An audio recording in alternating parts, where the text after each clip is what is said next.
అనంతపురం జిల్లాలోనే అత్యధికంగా వరి సాగు చేసే ప్రాంతం రాయదుర్గం నియోజకవర్గం, బొమ్మనహాలు, కన్నేకల్లు మండలాలు.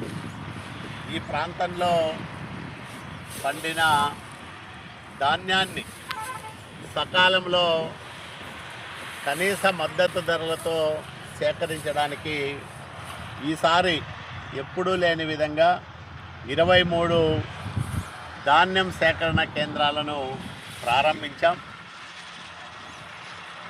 జగన్మోహన్ రెడ్డి ముఖ్యమంత్రిగా ఉన్న 5 ఏళ్ల కాలంలో ఏ సంవత్సరము 5,000 మెట్రిక్ టన్నులకు మించి ధాన్యాన్ని ఈ ప్రాంతంలో సేకరించిన దాఖలాలు లేవు. మేము అధికారంలోకి వచ్చిన తొలి సంవత్సరమే దాదాపు 14,000 మెట్రిక్ టన్నుల ధాన్యాన్ని గత సంవత్సరం సేకరించి రైతులకు సకాలంలో డబ్బులు ఇచ్చాం. ఈ సంవత్సరం 25,000 మెట్రిక్ టన్నులకు ఇప్పటికే అనుమతులు తీసుకొచ్చాం ప్రభుత్వం నుంచి.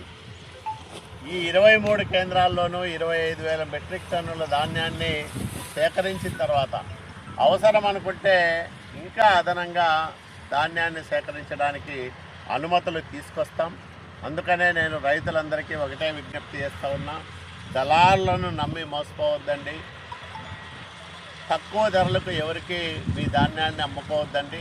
ప్రభుత్వం నిర్ణయించిన ధరలకు ప్రభుత్వమే మునించి ధాన్యాన్ని సేకరించి సకాలంలో మీకు డబ్బులు చేరే విధంగా చర్యలు తీసుకుంటూ ఉన్నాం.